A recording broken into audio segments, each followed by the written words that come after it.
నీ పేరు చెప్పు. నీ పేరేంటిది? నీ పేరేంటిది? నీ పేరు చెప్పు.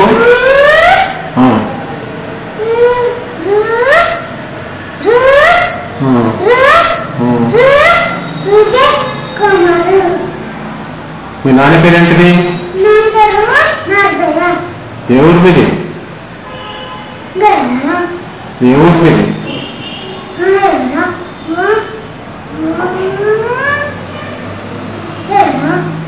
మీ ఊరే? మీ పేరు ఏం పేరు? నీ పేరు చెప్పు.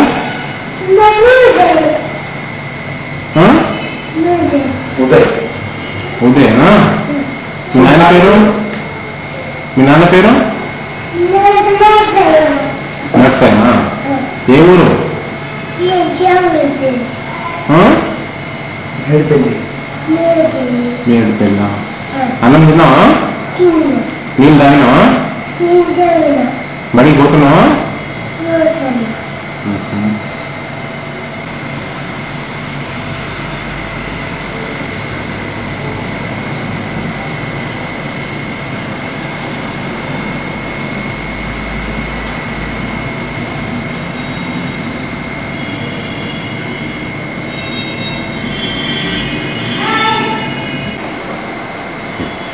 సార్ నాకు మీరు తెలుసా?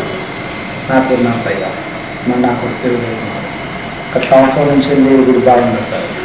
అతను ఏం బాగు చేస్తుందో తెలియదు. దగ్గర వెళ్ళుకుంటే తెలుస్తుంది. మనసు చూస్తే భయపడు. ఇట్లా అప్పుడు మంచిగా ఉండకు మా మంది మీద ఉంచు. తర్వాత స్కూల్ పోతే కూడా పిల్లలు అల్లరి చేస్తాడు. అక్కడ స్కూల్ టీచర్ తీసుకుపోవాలని చెప్పారు. కొడుకులేనా? వాళ్ళ గురించి సార్ అక్కడ పిల్లలు. తర్వాత వాళ్ళని ప్రోత్సాహం చేశారు అక్కడ.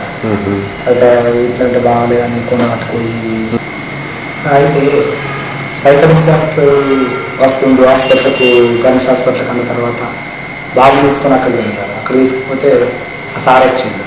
చూసి సిటీ స్కాన్ చేయించాలి బాబుకు, తర్వాత మందులు రాసి వచ్చా అని చెప్పి అన్నాడు. వెళ్ళిపోయి సార్. మళ్ళీ నెక్స్ట్ నెలలో వచ్చినప్పుడు ఆ డాక్టర్ సిటీ స్కాన్ చేయించి రక్త పరీక్ష చేయించి తీసుకొచ్చా సార్. తీసుకపోతే చూసి ఎఫెక్ట్ ఏం లేదు, బాబుకు తలకాయ దెబ్బలు అయినాయా గాయం అంటే చిన్నప్పటికీ గత వ్యక్తులు వాళ్ళు సార్ అని చెప్పంటే చూసి మరి ప్రాబ్లం అయితే లేదు. అయితే బాబు తెలివితేటలు తింటే కావచ్చు ఇతను మానసిక మనోచేతన స్కూల్ అని ఒక స్కూల్ ఉంటుంది. ఆ స్కూల్లో జాయిన్ చేయాలంటే అక్కడ తీసుకున్నాను సార్. అక్కడ తీసుకుపోతే ఆ సార్ చూసి ఇక్కడ ఉన్న పిల్లలకు బాబుకు చాలా తేడా ఉంది, ఈ బాబుని సైకాలజిస్ట్ డాక్టర్కు మంచిగా చూపించంటే ఇట్లా వివరాలు చూపించే సార్ సిటీ స్కానింగ్ కూడా ఉంది అని చెప్పి టీచర్తో చెప్పిన తర్వాత ఆయన చేసిండు. గవర్నమెంట్ హాస్పిటల్ మన సింగరేణి హాస్పిటల్కు అనుభవశాలి కొంచెం మంచి డాక్టర్ సైకాలజిస్ట్ ఆ డాక్టర్కు నేను పంపిస్తా తీసుకపో, ప్రైవేట్ వాళ్ళని చూడాలి కానీ నేను పంపిస్తున్నా వాటి చూస్తారని చెప్పి తీసుకున్నాను సార్. ఆ సార్ చూసుకొని రాసి ఇచ్చిండు. అట్లే కాదు అంతకుముందు శ్రీధర్రాజు డాక్టర్ చూపించకముందు గవర్నమెంట్ హాస్పిటల్ చూపించిన కర్ణాటక లక్ష్మణ్ డాక్టర్ ఆయన కొన్ని మందులు రాసి ఇచ్చిండు. అట్లా కూడా ఏం కాదు సార్. ఆయన దొడ్డి ఖర్చు అని చెప్పాడు, మూత్రం వచ్చని చెప్పాడు, ఆకలి అని చెప్పాడు. మేము వచ్చి మేము తీసుకోవాలి, ఆ అన్నం కూడా మేము రూపియాలి.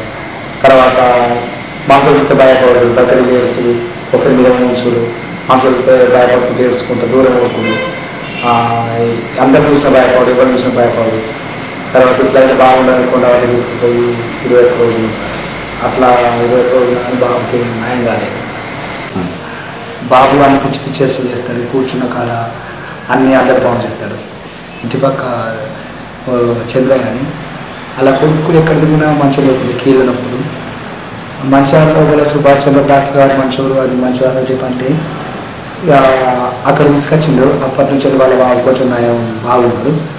మరి ఆ డాక్టర్ గారు తీసుకుపోమని చెప్పి అంటే నేను మావని భూమయ్య అంటే ఆ వ్యక్తిని తీసుకొని నేను వచ్చిన. అంటే ఆ భూమయ్య కూడా వాళ్ళ అత్త మంచిగా లేకుండా దొనబాల నుంచి వాళ్ళ అత్త మందులు వాడి బట్టలు తీసుకుని అవి అయితే కూడా మంచిగా అయిందని చెప్పి ఆయన పెళ్లి చెప్పిన తర్వాత ఆయన తీసుకొని బాబుని తీసుకొని నేను డాక్టర్ గారి దగ్గరికి వచ్చిన తర్వాత సుభాష్ చంద్ర డాక్టర్ గారు మా బాబుని చూసి మందులు ఇచ్చిండు. మందులు ఇచ్చిన తర్వాత ఒక నెల వాడితే మూత్రం తోటికి రావడం చెప్పిండు. తర్వాత ఆట చెప్పిండు. తర్వాత అమ్మాయిని పిలుసుడు నాకు ఇది కావాలి అని చెప్పి అనేది కూడా కొంచెం ఇలా కొంచెం మార్పులు వచ్చింది. ఈ మీద ఉంచుడు కానీ తర్వాత ఈ దగ్గర కొట్టేస్తుందని దానికి కొంచెం తగ్గిపోయింది. ఇవన్నీ మామూలుగా నయం అయిపోయింది. ఇక దీనివల్ల కొంచెం బాగున్నాయి అనిపిస్తుంది. మాట వ్యవహరిస్తున్నాడా? మాట కొంచెం మాట్లాడుతాడు. అని చెప్తే కొంచెం వాళ్ళ దగ్గరికి తీసుకురమ్మంటే అవి తీసుకొస్తాడు. ఆకలి అవుతాను అని చెప్తాడు, దూపాయని చెప్తాడు, తర్వాత ఎంత కావాలని చెప్తాడు. ఎట్లా పోతే ఏం తీసుకురావాలంటే ఒక అట్టి మనం ఎప్పుడు అయితే అవి వస్తాయి సార్. వేరే రావాలి, వేరే ఇంకా తీసుకురా చెప్పాలి. ఏం చేయాలంటే అట్టి మనం తీసుకురా చెప్పాలి.